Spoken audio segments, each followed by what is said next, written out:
Olá magos e magas, eu sou o Dan e sejam bem-vindos a Nishounen. Hoje finalmente a gente vai seguir com as nossas reviews do mangá de Black Clover e olha, o capítulo de hoje tá incrivelmente sensacional. Afinal, como a gente sabe, Asta tá pra ser julgado por um crime que não cometeu. E agora o que o garoto vai fazer? Então a partir de agora tudo pode acontecer e a realeza pode querer acabar com o destino desses dois jovens. E é que dá pra chamar Sekirê de jovem, já que ela tem 500 anos, mas não importa. O que importa é o que vai acontecer com Asta e Nero. Vamos descobrir isso no capítulo de hoje, então não esquece de já deixar o seu gostei aí embaixo e de se inscrever no canal se ainda for novo por aqui. Se não for novo, não esquece e confirma aí embaixo se por algum motivo louco o YouTube não se inscreveu. Eu não sei porquê, mas ele vem fazendo isso. Agora sim, sem mais delongas, bora pro vídeo! A gente inicia o capítulo com uma página completamente colorida, sim, uma página especial. Nele a gente vê a pequena Nero, a pequena Sekirê, passando por detrás de alguns galhos. Um olhar profundo, magia que não é viva ou morta. Tudo isso existe no limite dessa fronteira. Black Clover, capítulo 217, a balança da justiça. A história desse capítulo se inicia mostrando uma visão ampla do reino de Clover. Tudo isso estava acontecendo alguns dias depois do fim da luta contra os elfos, mas e agora? O que realmente está acontecendo na capital? Nesse instante a gente observa um grande prédio no reino de Clover, um lugar estranho com uma balança desenhada, obviamente aquela era a sala de justiça. Naquele lugar estavam Asta e Sekirê meio perdidos procurando onde ficava aquilo. Eles então se aproximam cada vez mais e começam a checar se realmente era ali. Aquele era o tribunal do Congresso da Magia. Asta então naquele lugar fica bem impressionado e honrado também. Ele então revela que foi convocado até ali para ser testemunha da grande luta que aconteceu. E olha, ele tava muito nervoso com isso. A Nero também tava ali, mas ela não tinha nada a declarar, nenhuma expressão a esboçar no seu rosto. Ela simplesmente tava ali olhando pra tudo como se não fosse nada. Asta então recorda da revelação que o mago imperador Julius Novachronos fez no capítulo passado. Ele diz que o rei mago realmente o avisou. Mas mesmo assim, o Asta tinha certeza de que todo mundo iria entender se ele contasse a verdade, se eles falassem com todos eles ali. Além disso, pro garoto aquela situação nem mesmo era necessária, afinal foi tudo culpa do demônio. Os elfos não tiveram nada a ver com isso. O garoto ainda continua dizendo que eles sabiam como o lance da reencarnação realmente funcionou. Só que mesmo assim, sabendo de tudo isso, o rei mago Julius ainda alertou os dois. Mesmo com a existência de todos esses fatos, eles precisavam ter muito cuidado num lugar perigoso como aquele. Mas óbvio que o Asta tava bem tranquilão entrando naquele lugar, até que do nada a gente vê o que aconteceu lá dentro. Simplesmente surgiram algemas na mão do garoto, simplesmente apareceram ali. Asta então fica desesperado e começa a gritar: ei, pra que é isso? E a Sekirê também tava ali algemada, mas ela não esboçava reação nenhuma, só ficava ali,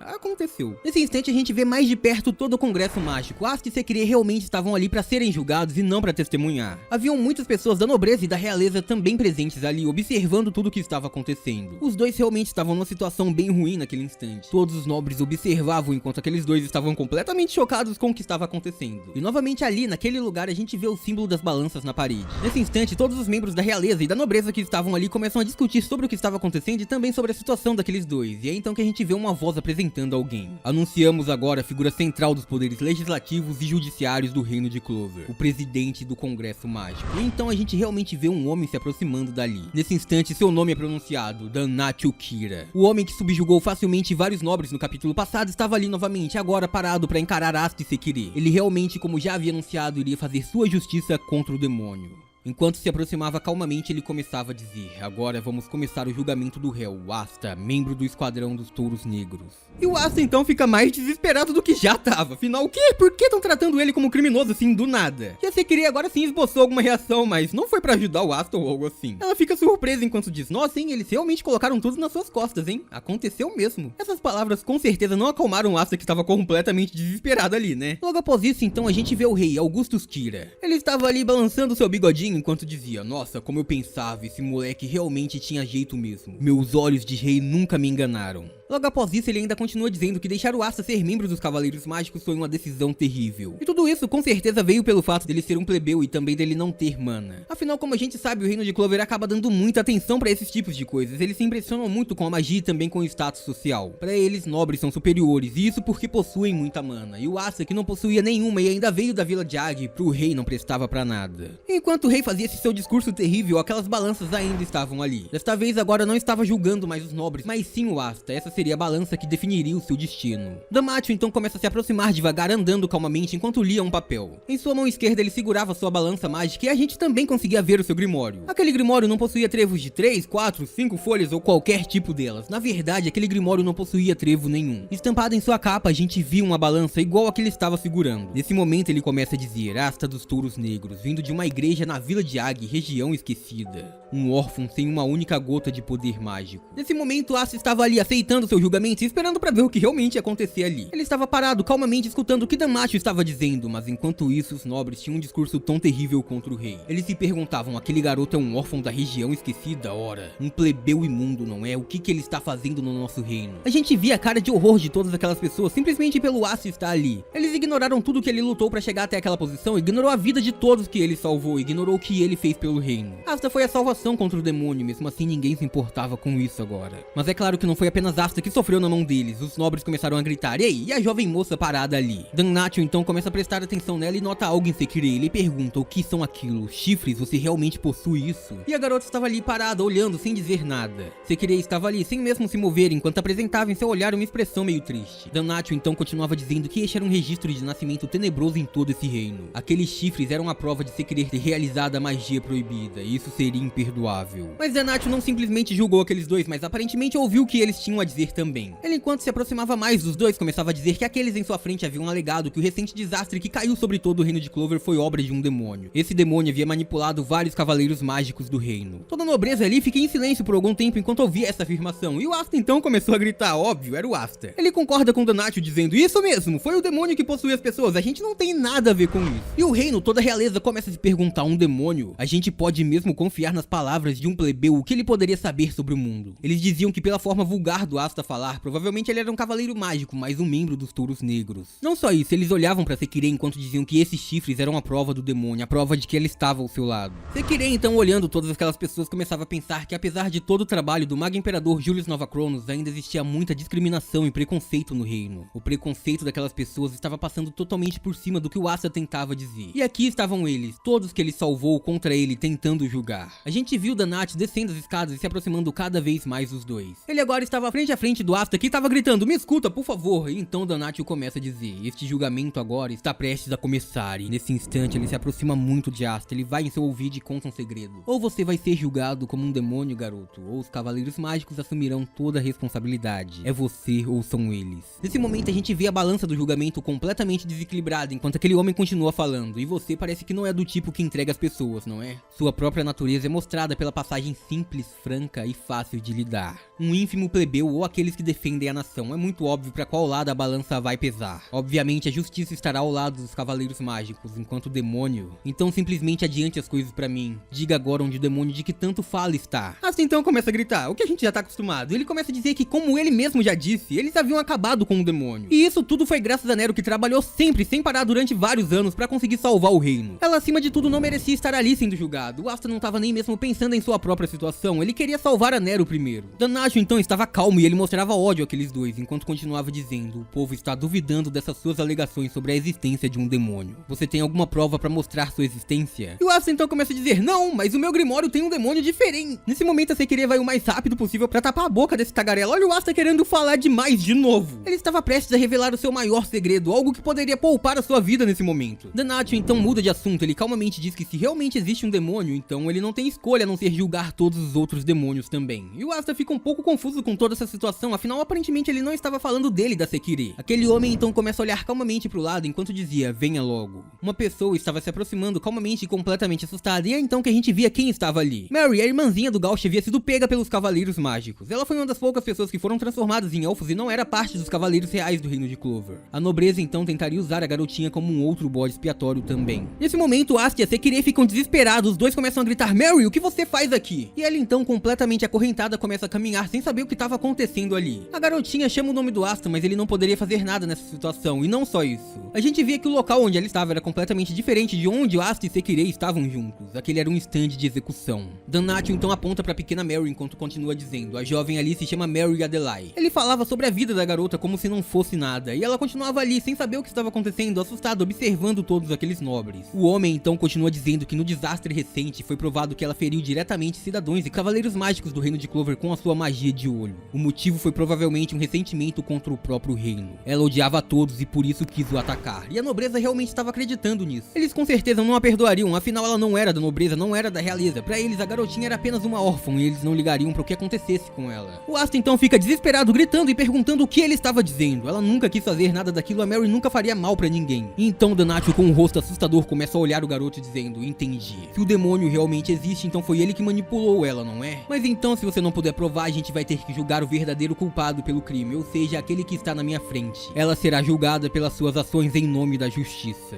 A gente vê então Asta completamente assustado com as palavras de Damacio e ele não expressava nenhuma reação além de puro ódio. Aquele homem não apresentava piedade de sentimentos, enquanto isso Asta estava suando frio sem saber o que fazer nessa situação. Nesse momento a gente via Damacio com as mãos levantadas dando ordens de execução. Vários cavaleiros encapuzados da nobreza então se colocavam em volta de Mary. Todos então apontavam suas varinhas e começavam a coordenar os seus feitiços. O ataque daqueles nobres seriam diretos e certeiros, como o próprio Rei Mago havia dito. Eles não ligavam se estavam certos ou errados, eles só queriam colocar alguém pra assumir toda a culpa, eles queriam arrumar um bode expiatório pra isso. Asta então fica completamente desesperado, perguntando o que estava acontecendo ali, e a Mary começava a chorar. Ela não tinha feito mal a ninguém, ela não sabia o que estava acontecendo ali, então Damacio começa a olhar enquanto diz: Você é uma pequena garota maligna. Mary, então chorando, estava na frente daqueles 5 homens encapuzados que apontavam suas magias pra ela. Nesse momento, enquanto a garota estava ali acorrentada no chão, Damacio começa a dizer: eu te declaro culpada. Nesse instante, todas aquelas 5 magias poderosas são arremessadas ao mesmo tempo contra a pequena Mary, mas então o Black Hurricane é formado ali, um grande ciclone de anti-magia havia aparecido ali, impedindo todos os ataques mágicos de uma só vez. A gente então vê o rosto do Asta em sua forma demoníaca, enquanto ele começava a dizer: entendi o que você está tentando fazer.